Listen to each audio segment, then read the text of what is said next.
Yun nga po yung sinasabi natin, pagka naklap saka po lalabas yung driver.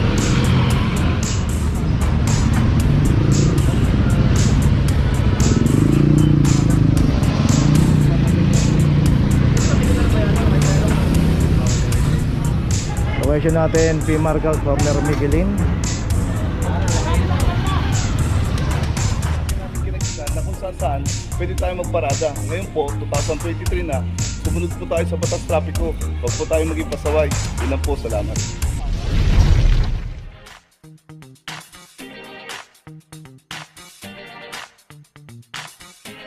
Papajo TV!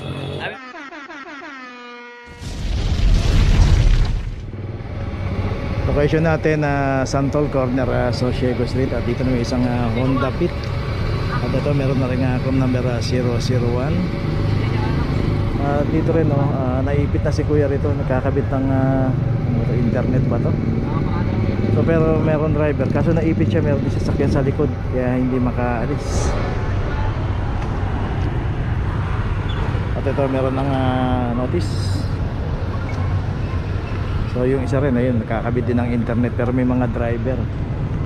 At dito naman yung sa likod niya, kaya naipit siya. Yung Montero din, ito. Ito may club na 2315. Dito lang to sa may tapat ng Columbia International Tower. So yung dalawang sasakyan dito na tama raw, andun po yung driver sa harapan. Kaso hindi sila makalis. May naantay ata. Kabit ata sila dito.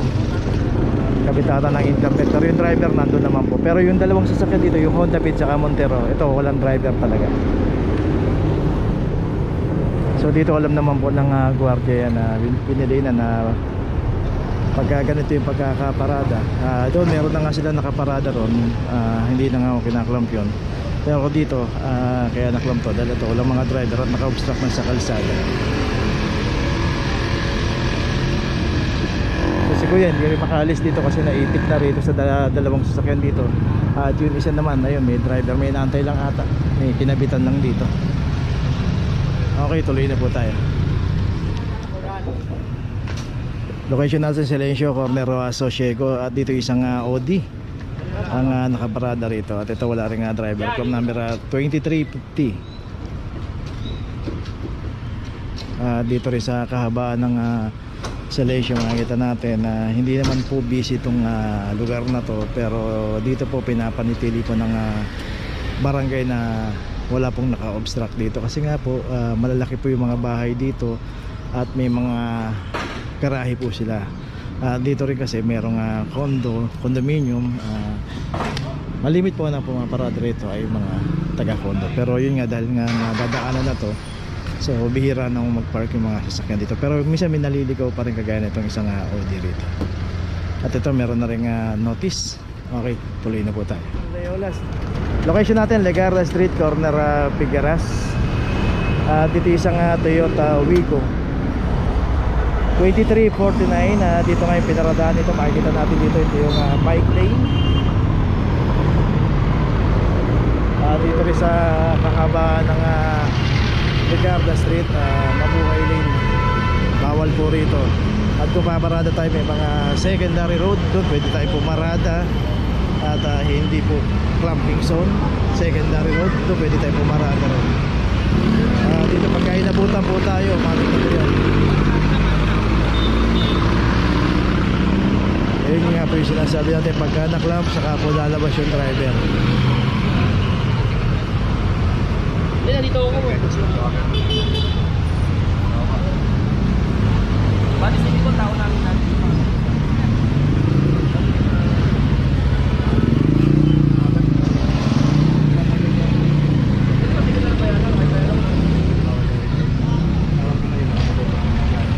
Tapos kadaling pa ba yan?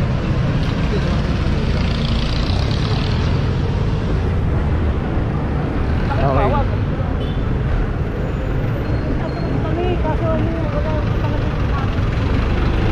Okay, tuloy na po tayo. So maging aware po tayo sa pagparada natin, lalo pagka nandito tayo sa mga Mabuhay Lane. Okay, tuloy na po tayo. Location natin, Loyola Street, corner Cristobal. Dito na may isang taxi ang nakaparada rito.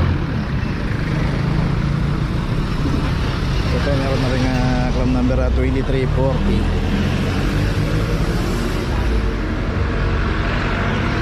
So dito sa kahaba ng Loyola Street, Mabuhay Lane, at dito pagka inabot yung ating sasakyan, matik na po yun, lalo kung walang driver.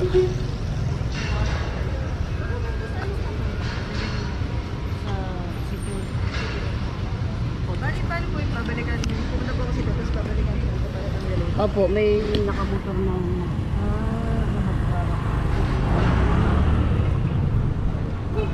Okay, si ate nagtatanong.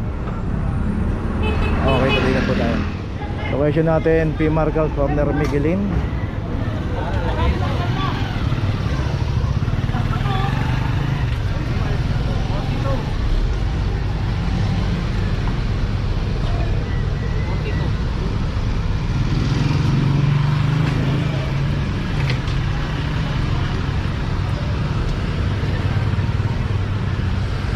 So makita natin may mga signage dito, yun, no parking, clamping zone, at alam naman nila na Mabuhay Lane ng P. Marcal, at may mga signage pa na clamping zone.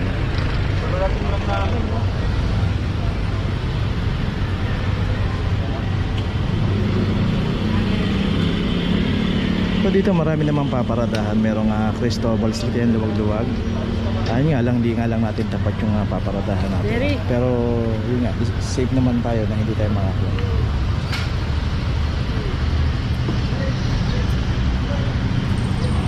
Okay, may notice na. Tuloy na po tayo.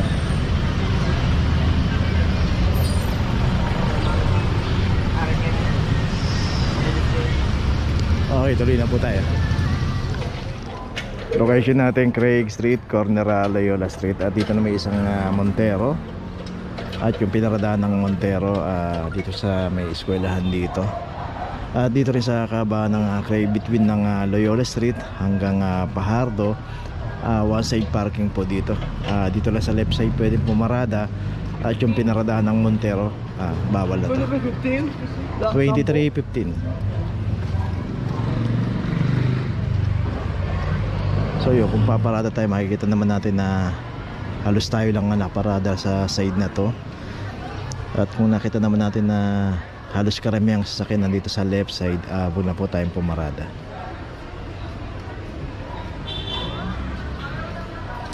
Ito meron na rin nga clamp 23:15.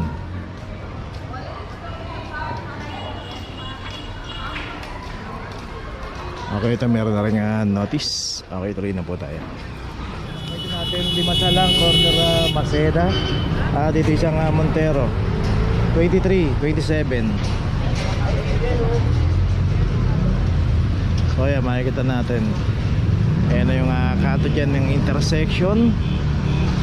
Pagka kumaliwa tayo dyan, Maceda. At yung kanan naman, Aurora Boulevard. Dito rin kasi sa kahabaan ng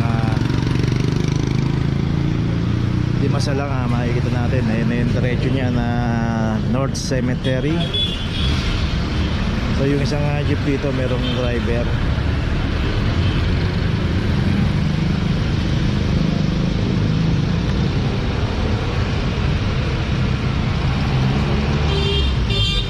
Isa lang Aurora ko. Okay, ito may notice na. Tuloy na po tayo. Okay, malis na yung jeep. Location natin Blooming Street, corner Espanya Boulevard, at dito isang Fortuner 23:52.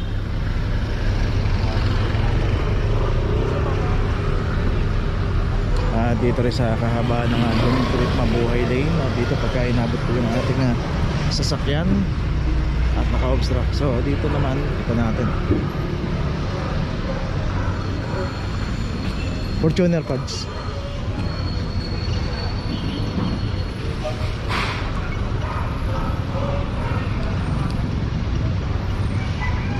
So ilagay lang po natin sa tamang paradahan yung ating mga sasakyan, at kung wala pang available na slot o bakante na pwedeng paradahan, ikot muna tayo or meron tayong maparadahan na mas safe, o kaya mag-pay parking po tayo.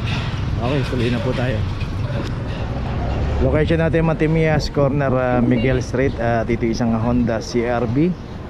At ito wala rin driver 2350. Dito rin sa kahabaan ng Matimias Street, kasama po sa dinadaanan ng clamping operation to. Dito makikita ka natin yung kanto na yan. Yan na po yung Blooming Street extension.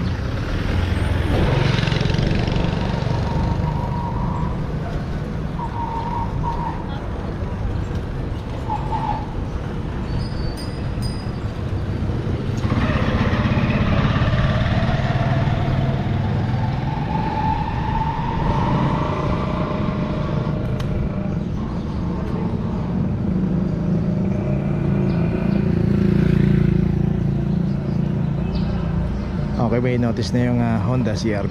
Tuloy na po tayo. Location natin, Aragon Street corner, Dimasalang. Dito na may isang Sportivo, club number 2374. So dito rin sa Aragon Street makita natin, no? Yan na yung Dimasalang corner niya. At ito kasi yung lusutan ng alternate route palabas ng Lacson Avenue at palabas ng Launlaan. So dito nakasama po sa dinadaanan ng operation po itong kahaba ng Aragon Street. Kaya pag may mga naka-obstruct po rito, may mga nakabangketa at walang driver, automatic na po yan. Okay, may notice na yung Sportivo. Tuloy na po tayo. Okay, nandito na ngayon tayo sa opisina ng clamping sa impounding dito sa Central. Dito na po nagtatapos ang ating vlog. Maraming salamat po sa mga subscriber, sa mga viewers, sa mga napadaan po sa ating channel. Maraming salamat po sa mga suporta nyo. Sa mga hindi pa po nakakapag-subscribe, subscribe na po tayo mga kabayan. Maraming salamat po. Mabuhay!